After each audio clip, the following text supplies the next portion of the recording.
Hello everyone and welcome back to another episode here at the Damage Report. It's just me in a big, wide open, echoey building. Maybe there's some spirits. I'm starting to suspect that there's some spirits. I've heard noises before with no rational explanation.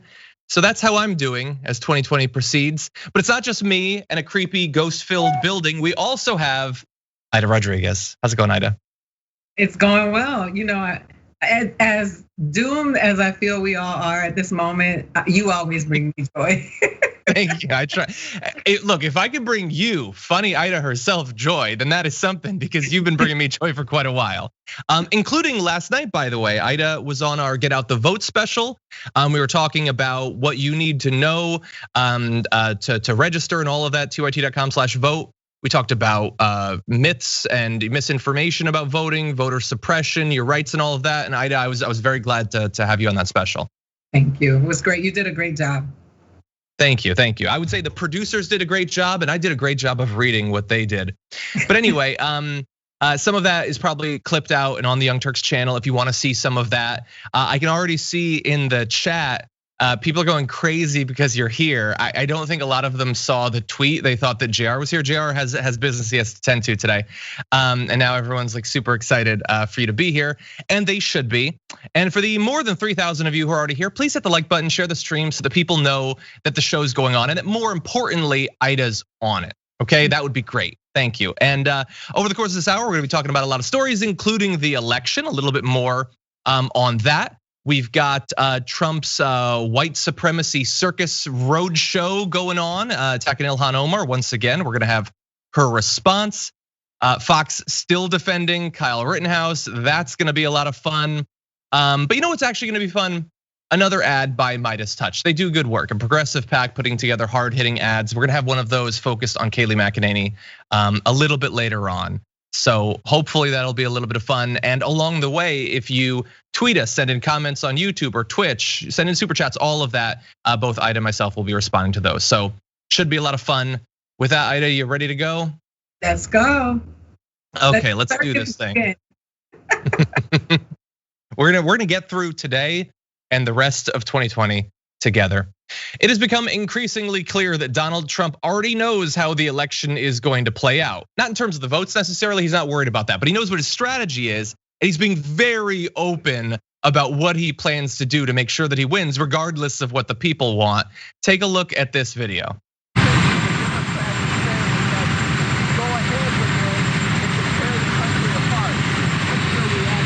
I don't think so.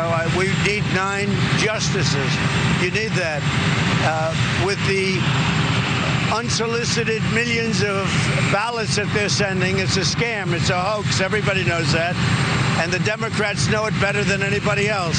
So you're going to need 9 justices up there. I think it's going to be very important, because what they're doing is a hoax with the ballots. They're sending out tens of millions of ballots, unsolicited, not where they're being asked, but unsolicited. And that's a hoax.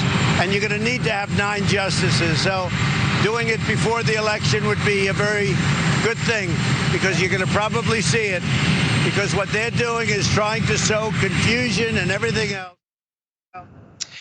So I don't think that could be any clearer. He's asked a question. I understand it's really loud because for some reason these press conferences have to take place 1.5 feet away from the rotors of a chopper. But anyway, he was asked about filling that seat and causing division and chaos and all of that, which obviously he doesn't worry about. That is the product that he sells. And said, no, you have to have 9 justices because we're gonna need them in the election. So it seems pretty clear that we can go about our whole voting thing, but his plan is to have the Supreme Court pull a 2000, pull a Florida, and just decide this thing for him. Well, I'm trying to work on my anger, because it makes me really angry, and I don't know why. I watched the Social Dilemma, and now I understand why I get so angry. But what I will say is this, like I'm starting to understand why a lot of this stuff triggers me.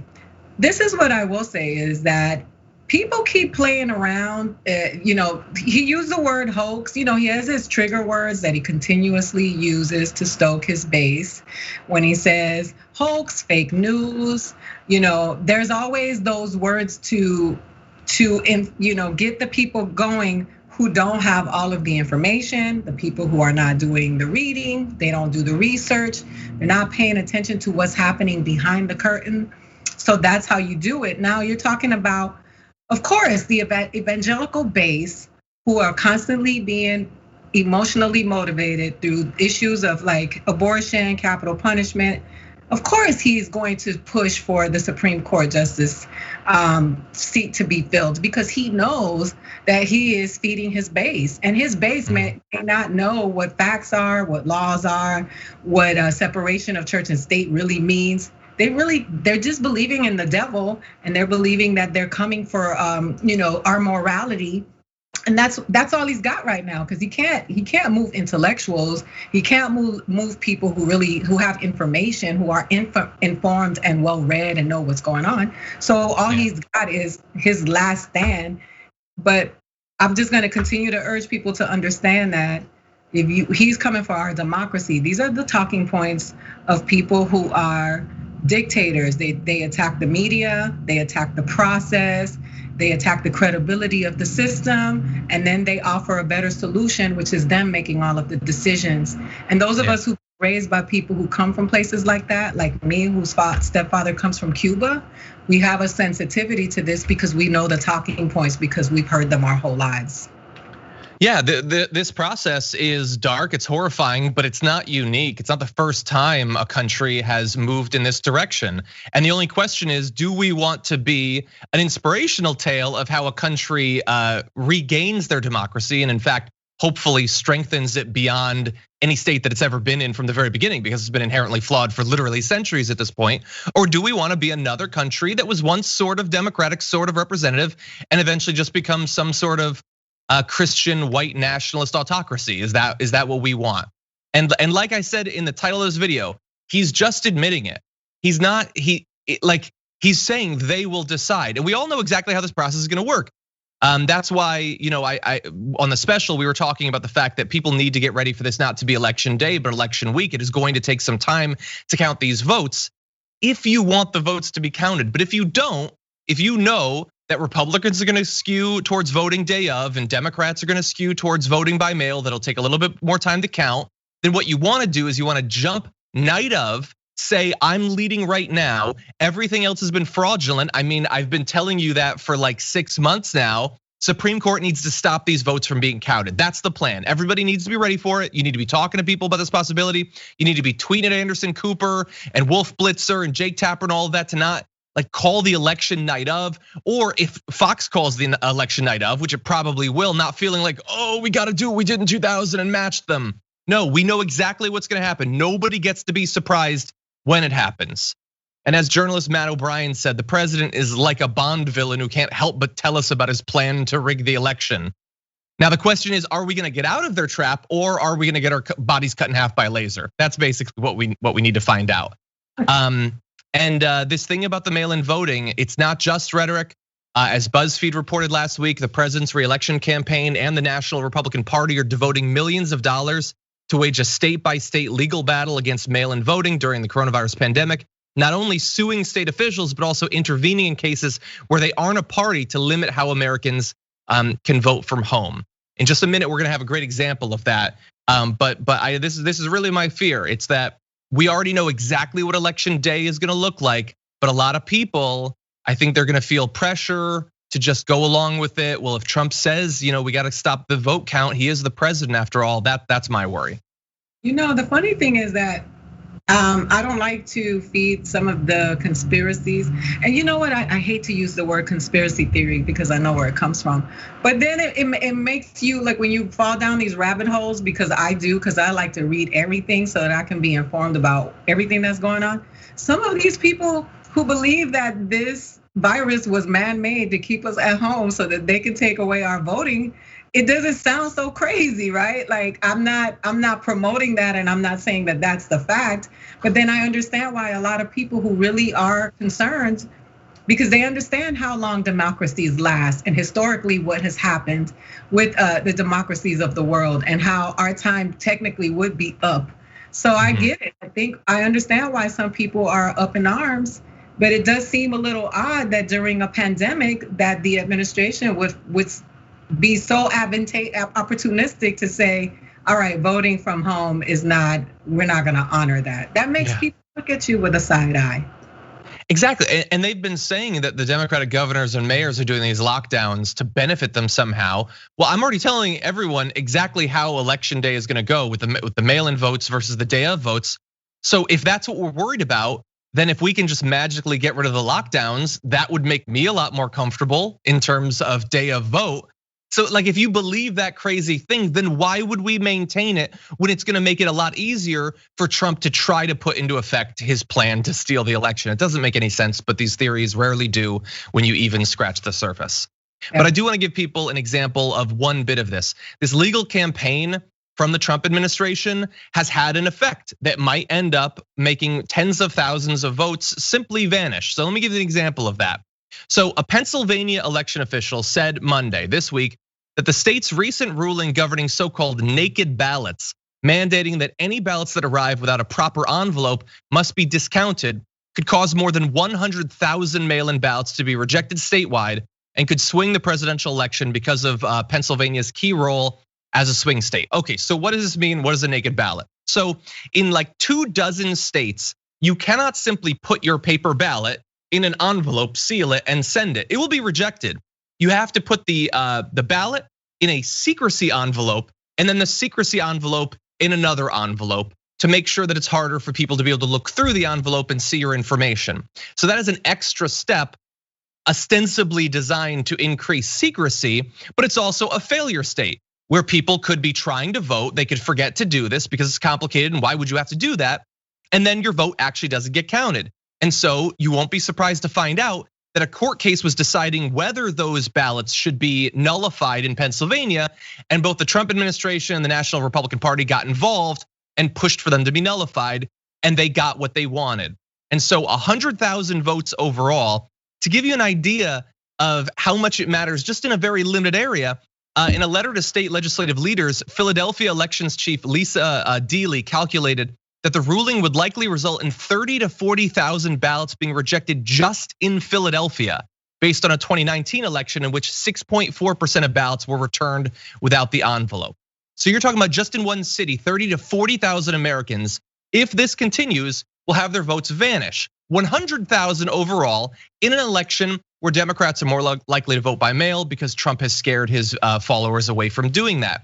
To put that in perspective, that 100,000 numbers, Trump won the state by 44,292 votes in 2016.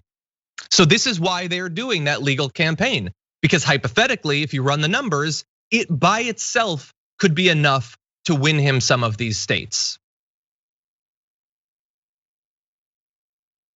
I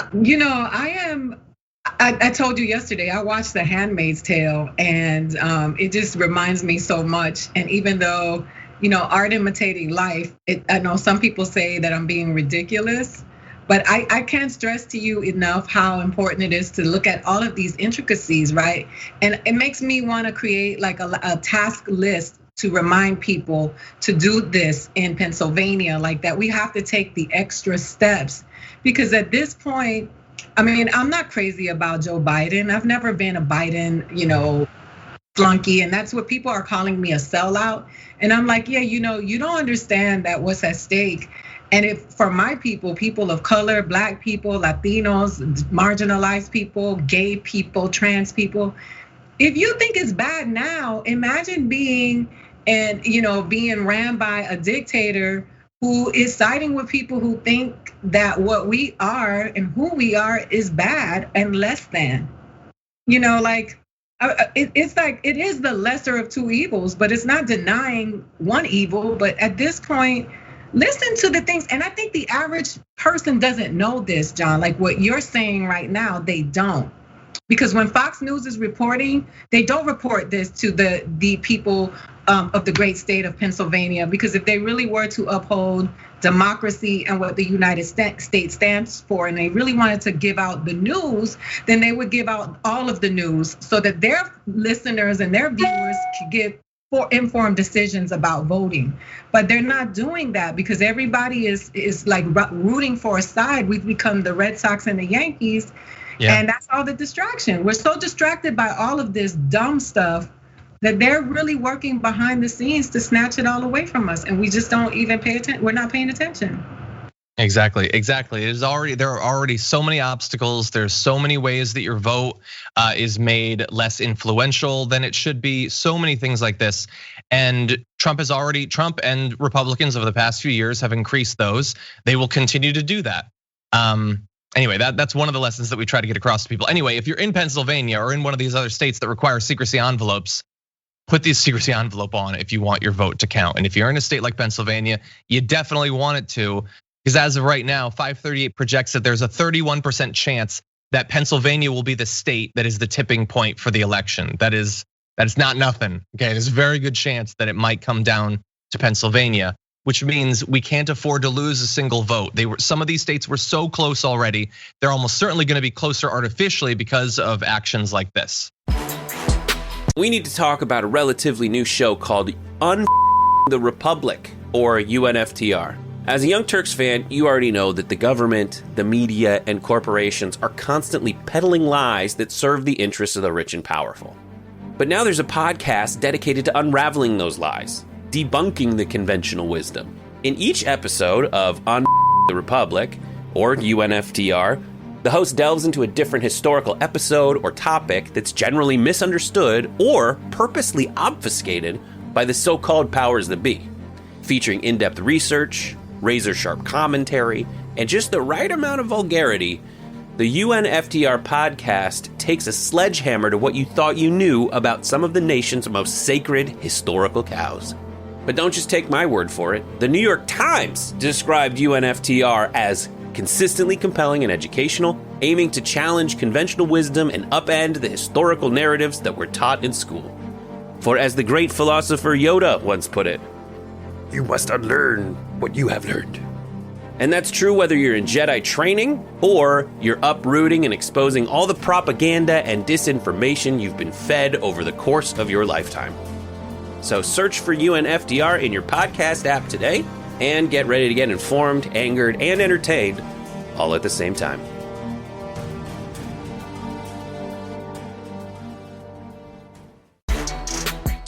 Donald Trump held yet another massive rally to ensure that more of his followers get COVID and pass away from it. And one of the things that he now just does at every rally is just bring up either refugees or non-white elected representatives and have the crowd boo them. It's a fun sort of Orwellian thing that he does. Here he is spontaneously deciding to attack Ilhan Omar.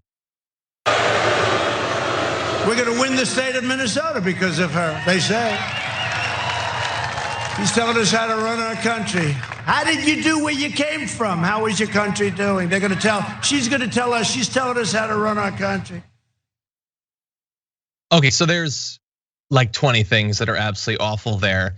But you gotta love him telling her, like, why didn't she do a better job of running her home country back when she was a child before she came here as a refugee? And she's gonna tell us how to run our country. Our is just such a weighty word in that sentence. I wonder what he means by our in that sentence, Aida. You know, when he says our, you know what he's talking about. He's talking about the good old white people of America who are the descendants of the people who owned our people, the people who stole this country from the First Nations people and then made them second-class citizens on their own land. You know, the people who scoff at immigrants for taking jobs that they wouldn't even think about doing. And as the pandemic has rolled on, we've seen evidence of that. We don't need to go back 10 years. We can just go back 3 months to, you know, the times of the farmers, the people who were farmers for Trump in California, who were banging for Trump really, and then when they deported the immigrants who were mining the crops, there were no white people showing up there to mine the crops to feed the people of the state of California. So when he says "our," that's code, and he is constantly talking to his white supremacist base, and the funny thing is that he only needs them to do his work for them, because in addition to being a white supremacist, he's an elitist. So he would not even be associated with those people had they not served a purpose for him. So if you're walking around, stomping around in your KKK garbs, thinking that you and Donald Trump are cool, just know that he wouldn't spit on you if you were on fire, because in addition to not liking, I mean, he doesn't like 99% of the population because he feels like they're all beneath them. And that includes you too, if you have to shop at a Pick and Save. Exactly, and like there couldn't be a stronger demonstration than the video we just showed you, packed with thousands of his followers, all jammed in together. The only ones wearing masks effectively are the ones mandated to wear them behind him on TV, and the rest have a very good chance of contracting a fatal illness, and he doesn't care. He doesn't care. He could even, like, it's one thing to have the rallies at all, you have to not care. But he could have the rallies and then tell everyone there, we handed you masks. I want you to put on masks. I want you to be responsible. I care about your life. Why don't you care about your life? Put on masks. And if you don't, then we're gonna shut this thing down because you're my devoted fans and I care whether you live or die. But he would never, ever say that because he doesn't. He honestly doesn't. Now, on to Ilhan Omar. Like, it's just so sick that he just will shout on like a 99% white crowd. How do you like your refugees? How do you like them? It's the most explicit racism. We're supposed to pretend that racism isn't a cornerstone of the Republican Party. Anyway, she's a US citizen. He seems to be forgetting that. A requirement for serving in Congress, and was naturalized after coming to the country as a child refugee from Somalia.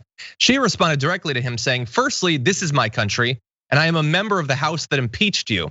Secondly, I fled civil war when I was 8. An 8-year-old doesn't run a country, even though you run our country like one, which is a great answer in a lot of different ways. She went on to send another tweet saying, these cult-like rallies leaving me wondering one thing, why are you so obsessed with me? That's a great. Which is very good too. Yeah, the idea that she's responsible for the issues because she's a child. Okay, so our economy has fallen apart multiple times in the past few decades. Is that a random 8-year-old in Wisconsin's fault? Like, how did you actually have any consistency here? No, of course. It's just a racist attack against her. Think about it. The president of the United States holding an election rally, bringing up a first-term congresswoman so that his white crowd can boo her. What amazing. It's just amazing. And it's been normalized. We just expect it at this point. And then telling black people in America that those black immigrants coming here are also taking away from you to further divide us, because there's, they're not just targeting the racists and the white supremacists, they're also targeting other people of color, because divide and conquer is real. So if you keep framing immigrants as being the enemy, and even though we all know that if nobody knew who Ilhan was and she didn't speak and didn't tell you where she was from, she'd just be a black woman in America, and she would just be able to enjoy the basic 101 racism that is employed against black women in America. But then you want to add, you can add the components, the additionals of being an immigrant and a refugee, which America has done a really good job as giving really bad connotations to.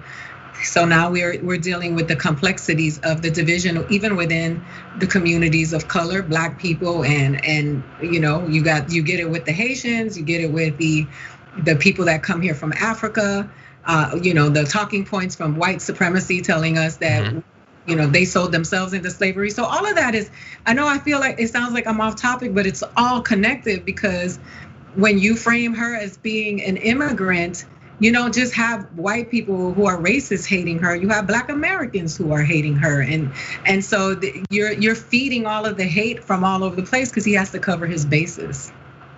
Yeah, and let's by the way mention that obviously she's not white, so they're gonna despise her. That's just a standard. You expect it. She's also one of the first 2 Muslim women to serve in Congress and the first to wear the hijab. She's been the subject of relentless Islamophobic attacks since running for office in 2018. Again, she's first term. But Fox News cannot stop talking about her. Trump can't stop bringing her up. His fans think about her for at least 7 to 9% of each one of their days. Like, they love to talk about us being triggered. Her mere existence dominates their thinking. They can't get past the fact that she was elected because they think America is supposed to be a place where if you're Muslim, if you're black, if you wear the hijab, no, you shouldn't have a chance. There shouldn't be a chance of you getting elected. And as a reminder, last year, Trump called for Omar and some of our progressive peers in Congress, all of them non-white, by the way, to go back to the totally broken, crime-infested places from which they came. Trump supporters also chanted, "Send her back," during a rally last year. This is her country. She's a citizen of this country. She was actually elected. She won the popular vote in her district. I know that that's sort of a foreign concept to Donald Trump, but her constituents actually wanted her to be the person that got the office. Maybe that's part of why they can't stop demonizing her.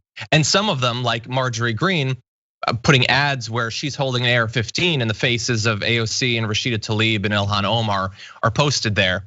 If the day comes that one of his insane followers actually commits an act of violence against Ilhan Omar, Fox News is gonna be delighted. His fans are gonna be delighted. That's what this has been building towards for just about 2 years now. Yeah, but you know what? Let me just say here, and let me say it right now. We, those of us who are people of color, black people in this country, we're not gonna sit around and we are not sitting around anymore just letting people continuously threaten us with violence. That's been the American way for a long time.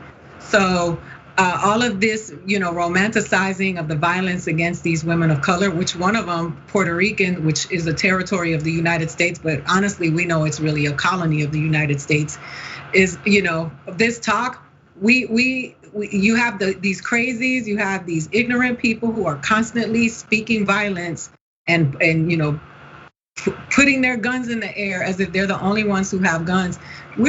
America's getting tired of this, and this is something that's been going on for a very long time. We are not, I forgot to even mention that Ilhan being Muslim is also a big issue with her. Yeah, the hate against her, which is really funny. But if you think about the good black people that they like, did you see Donald Trump employ any empathy for Herman Cain, who received COVID possibly at one of his rallies? They just tossed him into the, into the tons of casualties and just moved on accordingly, and actually made a joke out of it, like using his account after he was dead to drive home these ridiculous points. So these people who think that Donald Trump is for the black people, as some people come to say, Ilhan is the black people. So it's so frustrating. It makes me so. I mean, the fact that Herman Cain died didn't break through at all to them. That we don't know for sure that he got at the rally, but there's a very good reason to believe that he got it at the rally. I mean, he must have interacted with more unmasked people there than he had personally from the beginning of the pandemic to that point in 1 hour, basically. And they didn't care. Like, he was a former candidate for the Republican nomination for presidency, and he died at a Trump rally. And as a response to that, Trump stopped having rallies for like 2 months, and now he has them every day, basically.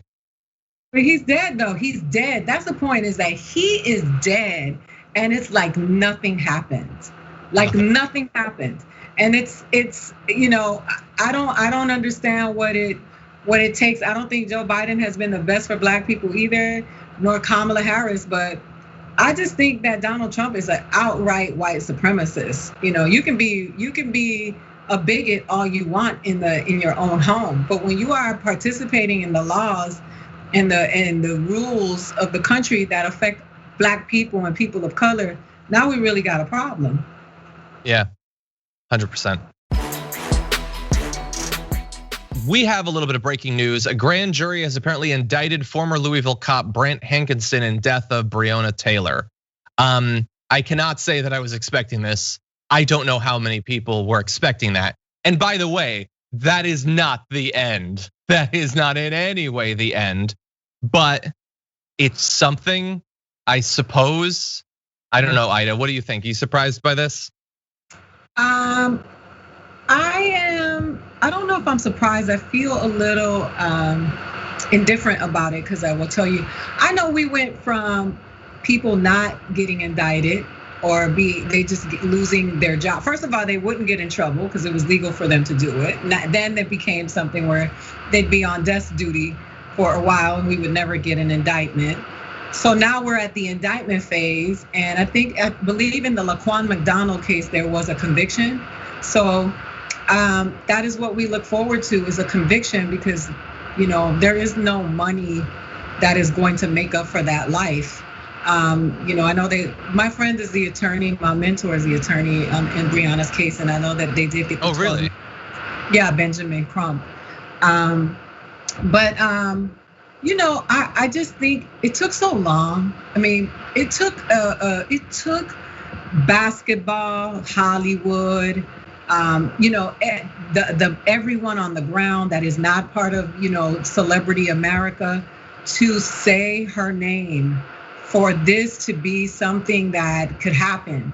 And there are so many Breonna Taylors whose names we don't know and have had to go on with their life without an indictment or $12 million. And it's just so, I just look forward to the police, the law enforcement being reformed in this country, because I think that we got to get to the root of the problem. But I hope there's a conviction. Yeah, and I hope so. Although the record does not imply that it's a guarantee. So this one officer was charged with 3 counts of first-degree wanton endangerment. And there were 3 cops. Only 2 of them were charged. Like they fired as many shots as they could in the house. I don't even understand how you explain that this one cop out of the 3. I don't know. I'm not a lawyer. I'm not an expert on this. I guess somewhat surprised, but yeah, not. This isn't strong. This isn't like, oh, justice has been served. It's definitely not that. But maybe we'll get more details as time goes on. I don't know. The fall guy. Maybe. And the thing is that it wasn't just the cops, right? There was an administrative fail that caused this to happen. Like it's a whole, it feels like an episode or a couple of episodes of The Wire. It's not just these cops that went in there. It's a whole operation that needs to be held accountable for the loss of this life. If all lives matter, where are y'all at? Where are the all lives matter people right now? Yeah. All lives matter, pro-life, all these things, respect for the First Amendment. They're great slogans, harder to live by, apparently, for a lot of these right-wingers. Anyway, that's the breaking news. I'm sure more of information will be available, but that's what we can respond to live while we're doing the show. And thank you for the producers for making me aware of that in the document. Okay, with that, why don't we move on to our next story? Geez, this is something. So last month, Kyle Rittenhouse, during the Kenosha protests, went to those protests and ended up murdering several protesters. He was one of many militia members that flooded into this and other protests, saying that they need to defend other people's property. And they brought assault rifles to do it. And what do you know? Kyle Rittenhouse ended up using that assault rifle. But the fact that all of it's on video and you can clearly see him murdering people, that is not enough by itself to get Fox to not defend him. And they're doing that. But the terminology that they're using to defend him is utterly abhorrent. Take a look at this. They've got Pam Bondi on to talk about the case. And people have to understand out there, that was a war zone. You've got a 17-year-old out there trying to protect his state. He's helping people who had been injured. He had paramedic training from being a lifeguard. He's taking graffiti off walls. He's trying to mitigate the chaos out there. And they rushed to judgment. I mean, we don't know everything yet. That video speaks volumes. One's a prior sex offender, one had other charges, and they're chasing him down. Now, whether or not he should be charged with any of it, I think it was too soon to charge him. We don't even know the ballistics yet because they charged him 2 days later, Sean, and there were bullets flying everywhere. Other people were firing. This kid was out there trying to help people. Were people killed? Absolutely. But again, we don't know yet. You've got a little boy out there trying to protect his community. Should he have been out there with a gun? No. But should he have been charged with murder? We just don't know yet. And they charged him 2 days later. So, it's a war zone out there. What's it coming to in these liberal cities when teenagers have to go out there to try to provide aid to other people who are getting injured by these rioters? Okay, there's so much about that. It's not his state. She knows it's not his state. He took an assault rifle and drove across state lines, none of which he was supposed to do, and brought it there. If it was a war zone, it's a war zone because some right wingers decided to bring weapons of war to it. That's what makes it a war zone, weapons of war being there. He chose to do that. That's not helping people who've been injured. That's not, I'm gonna take down the graffiti by shooting at the building. You bring that there so that you can use the gun. She wants to wait for the ballistics report. I got a spoiler alert for you. The bullet was in his gun, it came out of his gun and it went into people and those people died. It's all on video, you've all seen it. And they are still, after all of this time, saying that there were other people chasing him down. He'd already murdered someone. He murdered a person and then tried to run away to evade justice. So they did what we laud, the good guy trying to stop a murderer from escaping. So he murdered more people and then fled back across state lines. It took a couple of days for them to charge him because he fled the scene of his multiple murders. And Pam Bondi knows all of that already. She understands all of that. But the thing is, he's a white guy with a gun, so he can't do any wrong. Whatever he was doing, I'm sure it was for good reasons. He can try to evade justice. He can try to get away with murder. He's just a little boy who murdered some people. So why don't we have more empathy for him? I'm really tired of these white women who have so much empathy for this little boy. Where was this empathy with Trayvon Martin, who was a little boy? They were the same age, right? It's only because it is a reflection of of you and what you look like and what you value in this world. To bring up the fact that one of those people was a sex offender. The president of the United States is a sex offender. Would that justify him getting shot by somebody without going apparently to trial? I mean, to hear somebody say that, and to say that these people are defending our democracy, our laws in this country is ridiculous. She is justifying vigilantism by an entitled white supremacist that went out there in response to people fighting because black people are being mistreated and disproportionately murdered in this country. And we have these vapid hosts on Fox that all look like they are all from the same, this cookie cutter reality that is Fox News, triggering people, millions of people who are not reading books and have no information. That's why I say nobody insults their base more than they do. They do. That administration, that news, cable news network, Lord knows they are all bad, but that one right there takes the cake. Let me tell you something. Had that been a black young man who did the same exact thing, and that the white person that got killed would have been a sex offender, they would have been appalled if you brought that up. He was a victim. You're not judge, jury, and executioner. Yeah. I'm so tired of these people. That's why I don't want to have conversations with them. I don't want to sit on panels with them because they are getting rich off of poor, dumb, racist white people. That's what they're doing. They're preying on poor, racist white people who feel like they're poor and that they are lacking because of people that look like me and people who are darker than me. When in reality, they're the ones who are responsible for keeping these people down. I don't want to hear nothing else about this, Kyle. If you don't have empathy for Trayvon Martin and Tamir Rice, who was 12 years old, a baby, and you can sit here and talk about he took some graffiti off the walls. And listen, they always talking about being afraid when they see black people and black men. All of us are scared when we see white boys with guns because they are the ones who are killing people in numbers. So when we sit here and watch this woman justify this foolishness, it's gotten to the point where Americans are consuming their news the way they consume McDonald's. And it needs to stop. Put down the phone, put down the computer and go read because these people are misinforming you and they are poisoning your well. Exactly. Man. Yeah. So okay. So he's just a little boy. He's just a teenager because again, he's white. If you're white, you're like 10 years younger than you are. If you're a black 12-year-old, you're a super soldier. You got to be put down, obviously.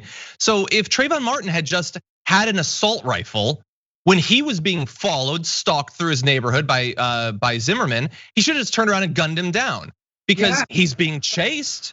you know? And Zimmerman, let's check his record. Did he deserve to die in this hypothetical? Of course, the difference is it's not exactly the same thing, since in this example, Trayvon Martin wasn't fleeing a murder he had just committed. They are literally defending a person murdering someone and then murdering the people who intervened to stop the murderer. That's what they're doing. Now, really fast, it would be one thing if Pam Bondi was brought onto Fox and she decides to defend a terrorist murder. That would be one thing, but it wasn't just Pam Bondi and it wasn't just a comment. Fox put production time into defending an act of domestic terrorism. Take a look at this video. Rittenhouse fires a single shot, striking the man in the chest.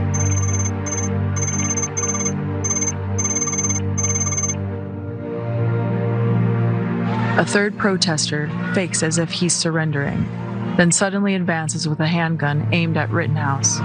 A single shot strikes the man's right bicep.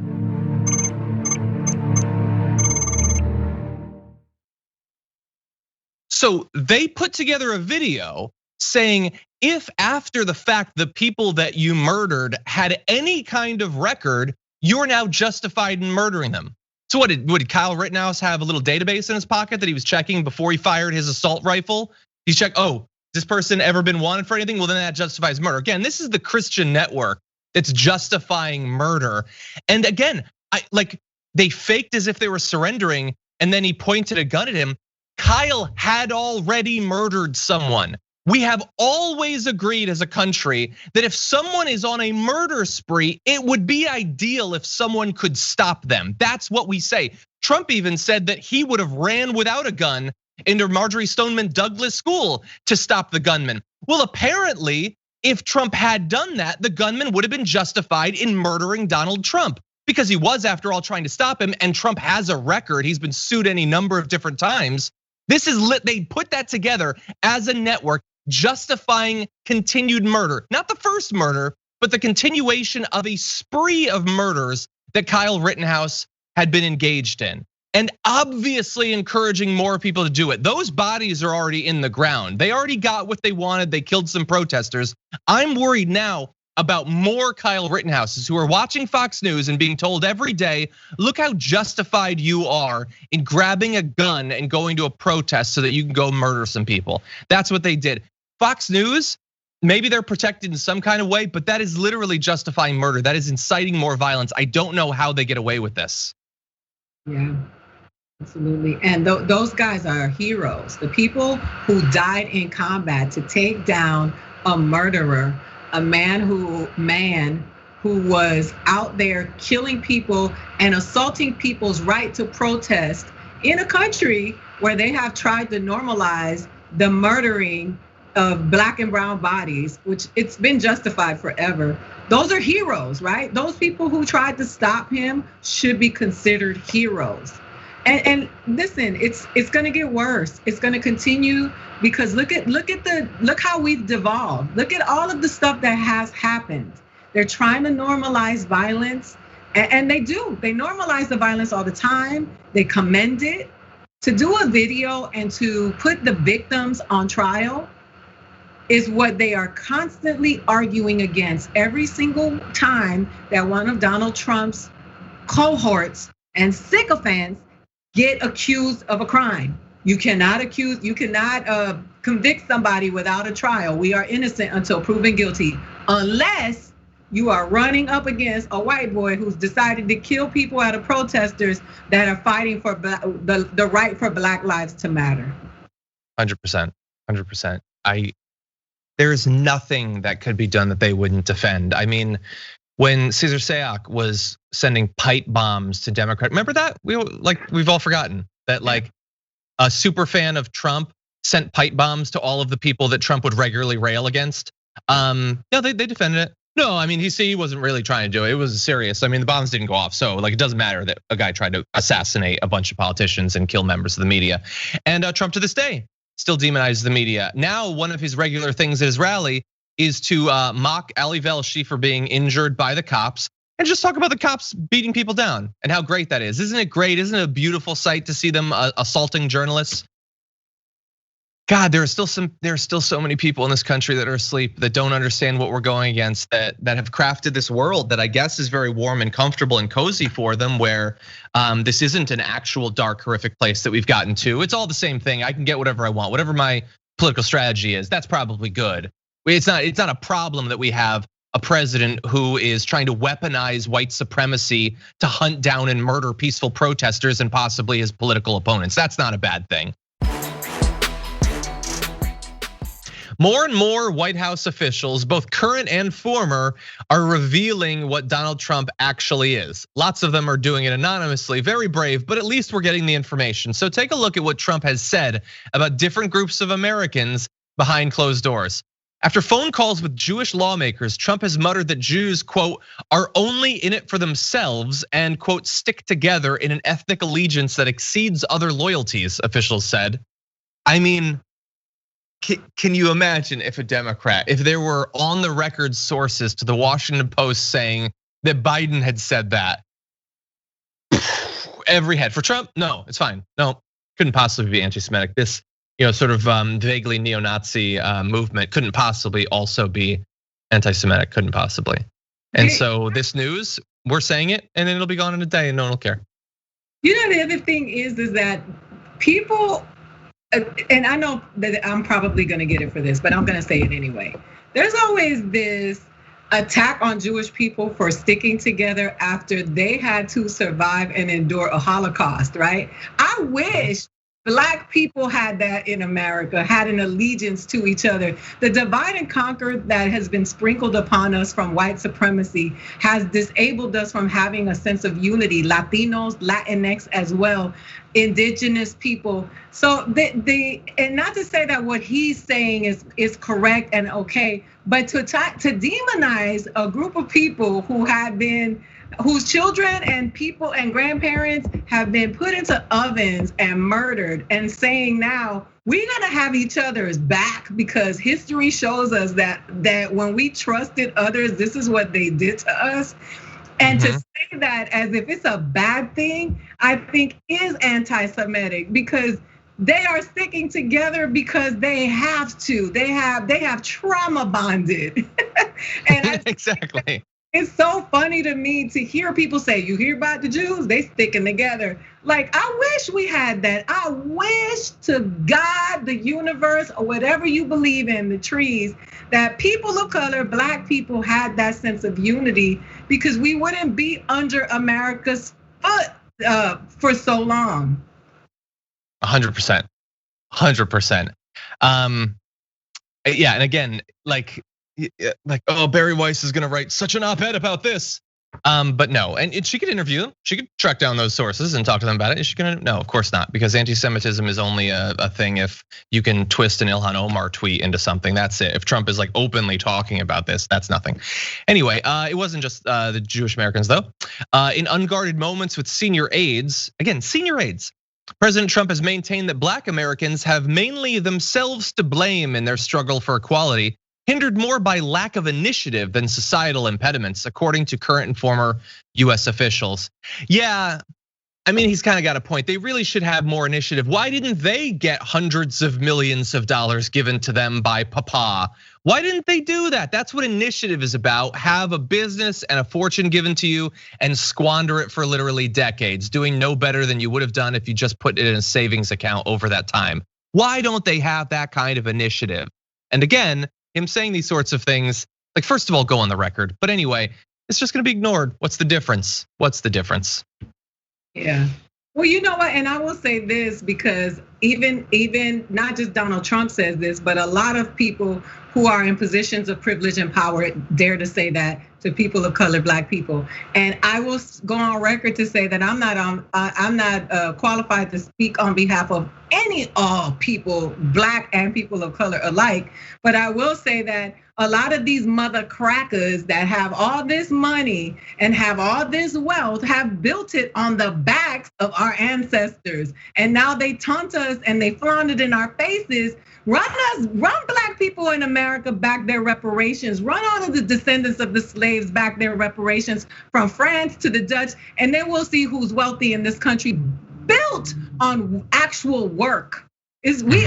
there's wealth so much in this country, but we don't ever go back and follow the money and follow the work and see where it came from. It's very easy for somebody like Donald Trump, who is mediocre at best, right? Mediocre is being kind, has failed at almost everything that he's done except being rich, white, and wealthy in this country. That's the only thing that he's done well, because everything that he touches is trash, including America. 100%, 100%. I wish that was it though.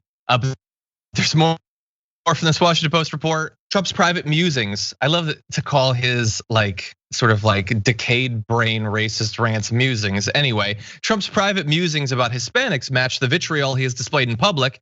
And his antipathy to Africa is so ingrained that when First Lady Melania Trump planned a 2018 trip to that continent, he railed that he, quote, could never understand why she would want to go there. To an entire continent of countless different societies and civilizations, ways of life, language groups, culinary histories, all of that, all of it. A big X. It's like from Always Sunny in Philadelphia when Mac was planning a trip around the world and he just started Xing off continents because of racial groups there. That's what he actually thought. Melania apparently was interested in going there and having her little weird safari. She literally dressed as if she was going on a safari. It was very bizarre. And this is what he says about it. But when challenged on these views by subordinates, and I'm sure they're challenging very hard, Trump has invariably responded with indignation. Quote, he would say, no one loves black people more than me. And the 2020 version of that is no one has done more for black America than me. Well, maybe Lincoln, but probably me. That's his response to literally everything. He can say whatever racist thing he wants. He just says that he loves them anyway. I'm appeased. I don't know about you. Yeah. I'm so tired of hearing all of these politicians saying all of the things that they've done for black people, people of color in this country. They've just been tokenizing us in every aspect of this game. And to hear him, someone is arguing with me right now on social media about this. He is, when they talk about black people as if they can speak on behalf of all black people, right? All of them, every single one of them, right? No one's done more for all black people. But then you look at what's going on in the country with the people dying from COVID, the loss of jobs. When he was signaling to white people in the suburbs that he was going to dismantle those initiatives that would allow poor people to move into their neighborhoods. What exactly, when all of these people who keep arguing with me about, oh, you're writing for Biden, which I think hasn't been good for black people either. So, which administration has improved the conditions of any of the people who are marginalized in this country? We can't point to one, right? But what I'm saying is when you say, tell me how in the last 4 years, it really has gotten better for the people in my community of Liberty City in Miami that is predominantly black, that my mother lives in. Please show me, send me, tweet me, DM me on Instagram. I will read them all out loud. Show me how it has gotten better when we watched George Floyd. It's just is trash, man. Really, are we having this conversation? They are all garbage. They've all been. They are. They've all been horrible to us. You're 100% right. I'm gonna have a demonstration right now of some of the garbage, and this is where it gets. It's horrible, but darkly funny, I guess.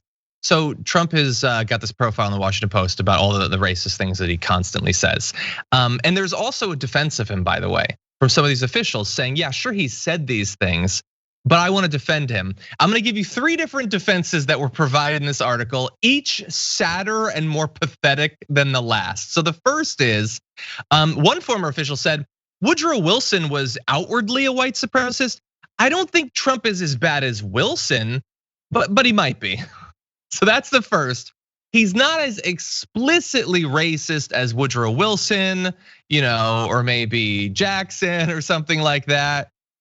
But maybe he is, These are people working for him in the White House saying he might be that bad. That's the first level, Aida, is maybe he's as bad as any racist president we've ever had in our history.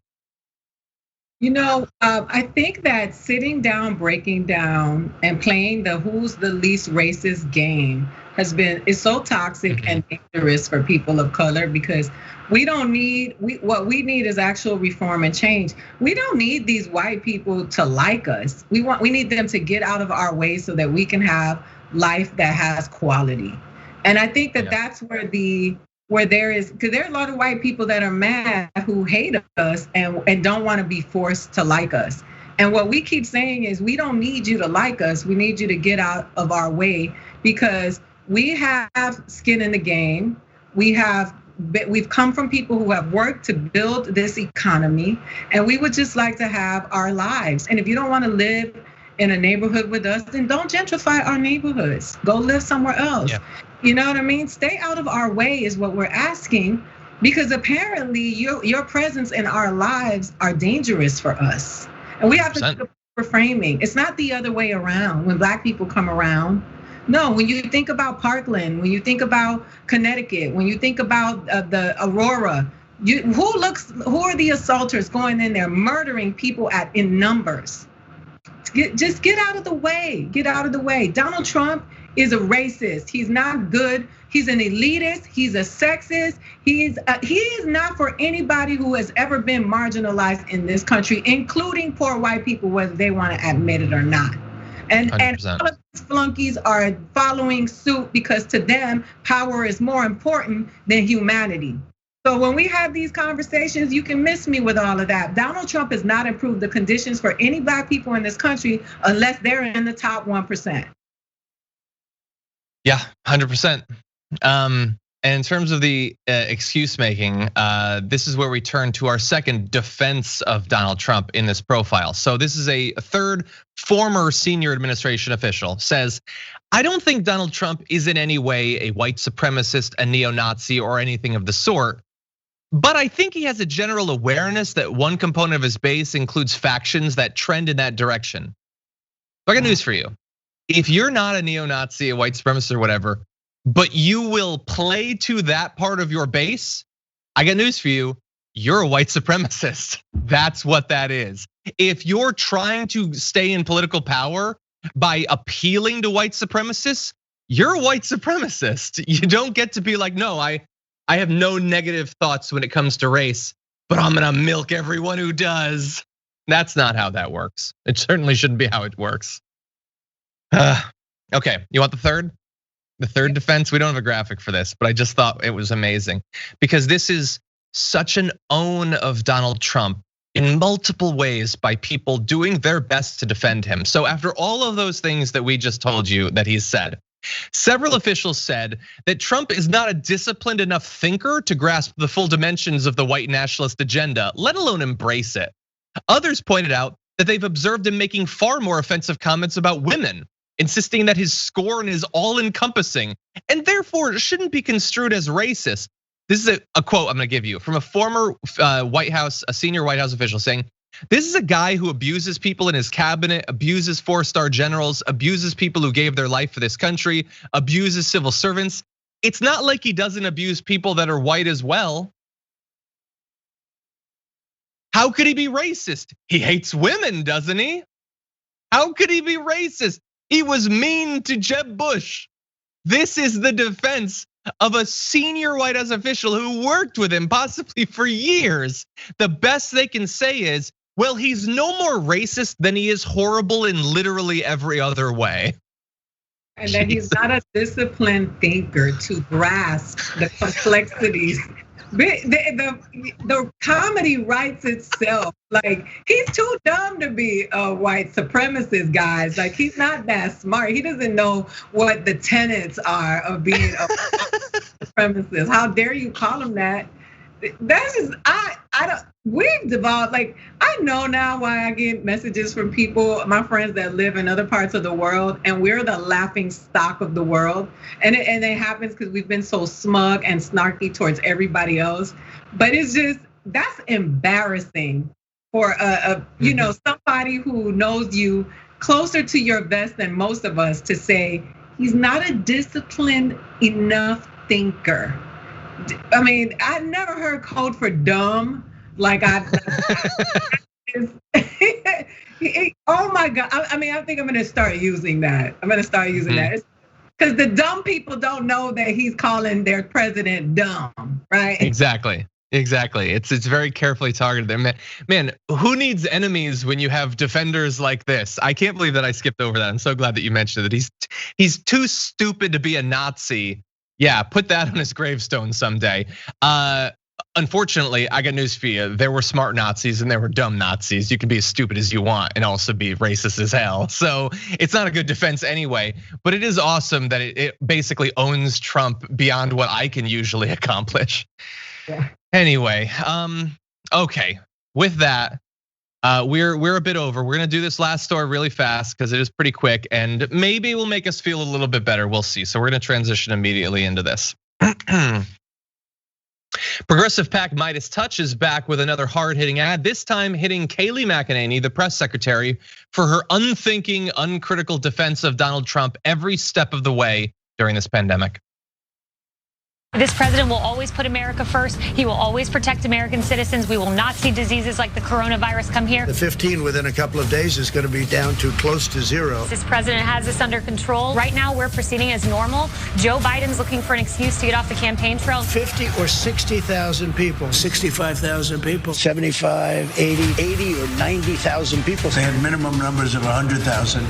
And I think we're going to beat that. We have between 100 and 200,000. We all together have done a very good job. The United States has now registered 200,000 coronavirus deaths. The death toll will surpass 410,000 by January. Why haven't you said anything about the U.S. hitting 200,000 deaths? Go ahead. Anybody else? The president has always been clear-eyed with the American people. He was always clear-eyed about the lives we could lose. I will never lie to you. You have my word on that. I'll let you go first. That was pretty rough, man. Going back to the very beginning. Anytime somebody occupies that podium in that particular position, I prepare myself for a plethora of lies. You know, I'm using words that Donald Trump doesn't know. I'm telling you that I saw Sarah Huckabee Sanders on The View not too long ago. Sean Spicer, just think about, since Donald Trump has been in office, all the lies that have been told to the American people from that podium that have been continuously justified until the person expires and cannot tell the lie anymore. I'm just waiting on Kayleigh's expiration because her nose's shape is changing since she's been in that position, and it is continuously. If you look at her from the beginning, she looked fresh, she looked crisp, she looked like ready to take on the world. And as the lies have continued, she just looks. You can see the age on her face, you can see the stress on her face. I'm not shaming her. I'm just saying, once you are in a position where you are continuously being stressed, we saw Obama's hair color change. You see the aging on Bill Clinton. Totally. You can't just continue to just go around. One thing is point of view versus fact, right? People have different points of views. Sean Hannity can say whatever he wants from the place of his opinion. But when these people are lying and telling you things and disguising them as fact, when people are out here dying, struggling financially, losing their businesses, losing their jobs, they don't have proper health care, it is a criminal act. And I just think they should be held accountable. There should be a law that you should not be allowed, if you are in any position of power or office, to lie to the American people. They should have a panel of fact checkers that are constantly nonpartisan. They're available to the people of America to say these people are lying to us. Because when we pay our taxes, which we go to jail if we don't, to provide them with the best lives that they're having while we are suffering during this pandemic, it is a gross misuse of power. Yeah, 100%. I mean, to see it all summarized there, I remembered some of those, but she said it wouldn't come here.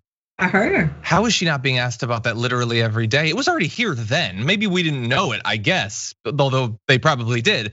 But the idea that it would never come, and then every step along the way, it's gonna be fine, it's gonna be fine, it's gonna be fine. 200,000, big win. We're the big winners with our 200,000 deaths and counting. By the way, in yesterday's reporting, 821 more COVID deaths were reported, which I guess is an improvement. It's less than 1,000 it's still 821 families that have been destroyed now by this in a 1-day period. So that's wonderful. But how do you live with yourself? Like, honestly, I know everybody in politics lies, and every press secretary is chosen based on their ability to lie, but she knows what she's said. She knows how it changes every day.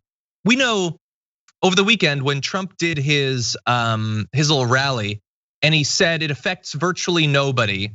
So the next day at the press conference, she was able to flip to through her little binder for her prepared statement about that, which means she watches all of these Trump rallies thinking, oh my God, what horrible, horrendous, cruel statement am I gonna have to come up with a defense for, because I'm definitely gonna be asked about it. She didn't randomly prepare for that thing. So she's watching and hearing the guy she serves say it affects nobody when she knows it's killed 200,000 people, let alone how many hundreds of thousands of families have had to deal with extended hospital stays, medical bankruptcy, lingering organ damage, all of that. There can't be anything left inside of you. How horrible of a person you are. What could you possibly do to shield yourself from acknowledging that? How big of a liar you are, and what function your lies serve in US government, what policies they help to continue. Yeah, I don't think that, I disagree with the ad at the end that she's necessarily leaving anytime soon, but she definitely should. She definitely should. I just wonder, like, what would take? Like, should we highlight the number of white people who've died from coronavirus and specify this many white people have died from coronavirus? This is really bad.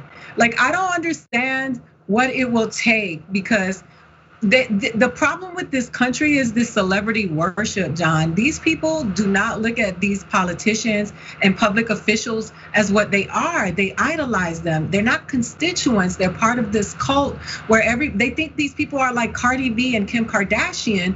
And you cannot possibly really respect or love a politician if you cannot hold them accountable and at times disagree with them and call out the BS. So how is it that you truly love Donald Trump if you can sit there and watch him lie, you can watch Kayleigh lie, you can watch all of Ted Cruz lie and not say, hey guys, this is not okay. That's not a real constituent. So at this point, Kayleigh has a fan base. Her followers went up. She's changing her hair color, her lipstick.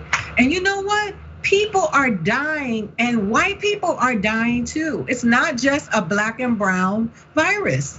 And COVID-19 is called COVID-19 because they knew about it in 2019. So stop talking about this like it just popped up in 2020. The reason they called it COVID-19 is because they discovered it in 2019. So stop already. We heard horrible things about the Chinese. Remember, Donald Trump was on China. Then the coronavirus comes, and now he gets a chance to call it the China virus.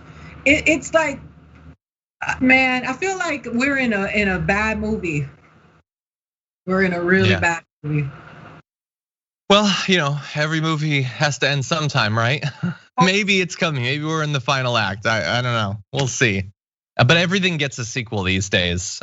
So we do have to watch out for that too.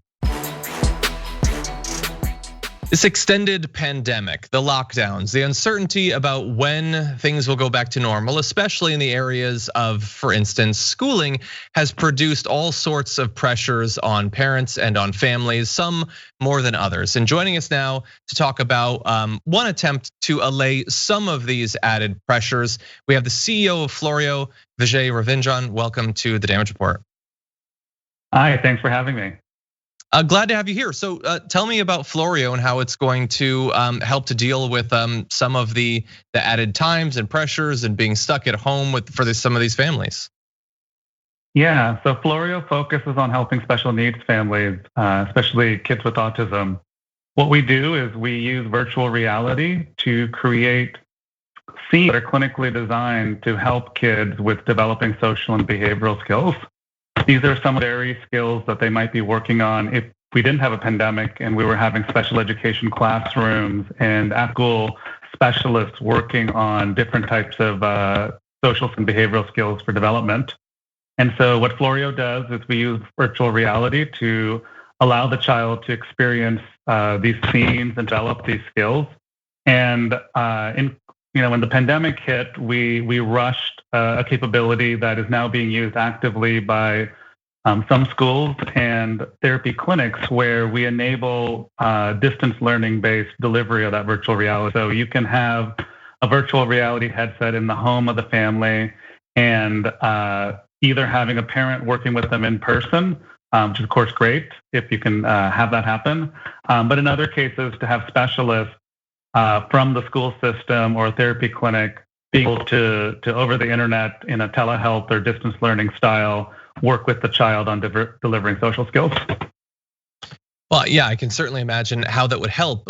So in terms of the focus on virtual reality, why is that the direction that you went with? Is there a particular reason that that's helpful for children with these particular needs? Yeah, virtual reality is a powerful medium when you're trying to teach whole body skills, skills that require focus, that require simulating how the real world works. So to give you a simple example, I can talk you through how to cross a street, or we could practice in the real world where the cost of making a mistake could be quite severe. Or you can practice in virtual reality where you can see moving car traffic, you can learn the basics of looking both ways, you can understand the difference between stop signs and street lights and pedestrian walk signs. And so virtual reality can be an immersive medium where you can teach these skills, you can practice, and you can visualize them and work through the types of sequencing that might be sometimes difficult for kids with these challenges. So you mentioned one example there of learning to cross the street. What are some of the other areas of learning that this service provides? Yeah, so we have quite a wide selection today, over 175 lessons and growing. These span basic skills like eye contact and the ability to imitate other kids. So these are kind of core building block skills that are delayed for children with disorders like autism. Additionally, we have different types of stimulation, so how to talk to peers, how to help make friends, how to detect bullying and potentially get help in the right manner. And probably most notably for this moment, some of our main research has been on a set of lessons on how to interact with law enforcement safely. So we've been working on teaching kids if they're on the street and having limited independence and they have an encounter with law enforcement, how to broach the types of conversations that the police might have. Yeah, that's really interesting and certainly timely. Was this curriculum regarding law enforcement, was that made in conjunction with law enforcement? Was it a particular focus considering the conversation that's been going on nationally all year? Or is it just an important set of skills to have? Well, as many folks know, these types of challenges have been going on for years now. And so the origins of building these lessons was a terrible incident in 2016 outside of Miami involving an adult with autism and their therapist and the police shooting the therapist. And families have a large fear factor around you spend all this energy helping the child with special needs get to a point where they could be on the sidewalk, they could be in the park themselves or playing with friends, but then you don't have confidence that in the types of interactions that happen with law enforcement, that they're going to be able to understand what's going on, say the right things to de-escalate the situation. And so we started working with the Montgomery County Police Department outside of Washington, D.C. initially, and then later with the Philadelphia Police Department. And we were fortunate enough to be awarded a 3-year grant from NIH to build out a whole suite and then research it through Children's Hospital Philadelphia. And so we've been working closely with Children's and with Philadelphia Police Department to research these lessons and build those out. And we're actually now going to be ending those to also include empathy training for the police officers, as well as exploring other ways that we could be helpful in bridging the gap that exists. So you mentioned how the number of lessons you have is rapidly growing. Like looking forward to the future, a year or two in the future, what's the goal for your service? Yeah, there's a myriad of different life and transition goals that kids have as they grow up, and that for children with different types of challenges, they might have trouble learning those skills. We see a big opportunity to build an expansive catalog of social and behavioral learning and trainings. It starts with when kids are young and need help with things like eye contact. They grow up and interacting in the classroom, interacting with friends. playing. And then eventually it's with job interview trainings, living independently, basically the types of goals every family has where they want their children to become independent, gainfully employed adults. And when you're raising a child with special needs, there's a whole set of challenges that make it hard sometimes for you to envision getting to that goal. And so I'm sure that, during the research process and, while the product's been live, you must be communicating with families. What's the reaction been like to the having access to this sort of product? Yeah, family feedback has been tremendous. They see that we're building something that meets a need. As I said, there's lots of challenges, and while there's therapy services available and school systems doing what they can, there are major gaps in filling the needs that families have, especially as children get older and start to reach that place where they're starting to have needs around transition and adulthood. And so our curriculum has been largely driven by customer feedback. So we built a few lessons, started working with Children's Hospital Philadelphia, started showcasing what we had, and then the rest of what we've been able to build out since then has been driven by positive customer feedback and saying, I wish you did X. And so, we're constantly driven by the moment. So our latest lessons are around why to wear a mask during COVID-19. Kids with autism. A lot of Americans could use that lesson. Yeah, at least 40%, right? So the issues around droplets and why we should be wearing masks to prevent prevention.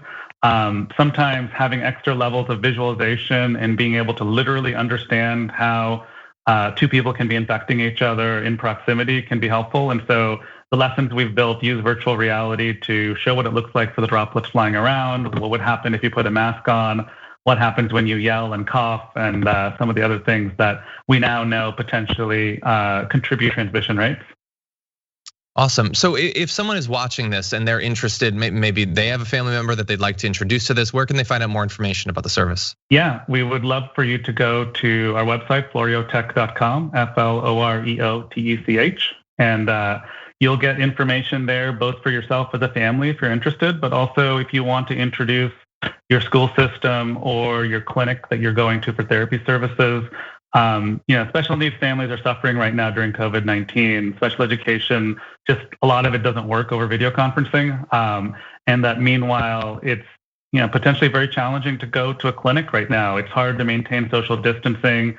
A lot of children, especially if they have special needs, have difficulty adhering to the type of guidelines that are out there. And so, I think we're trying to meet a need that families have during this very trying time. Yeah, it definitely sounds like a very positive thing. I think that we're all, for a variety of reasons, looking for alternatives to video conferencing 6 months into this thing. And so you're doing a very positive thing. So thank you both for that and also for joining us on the show today. Thank you.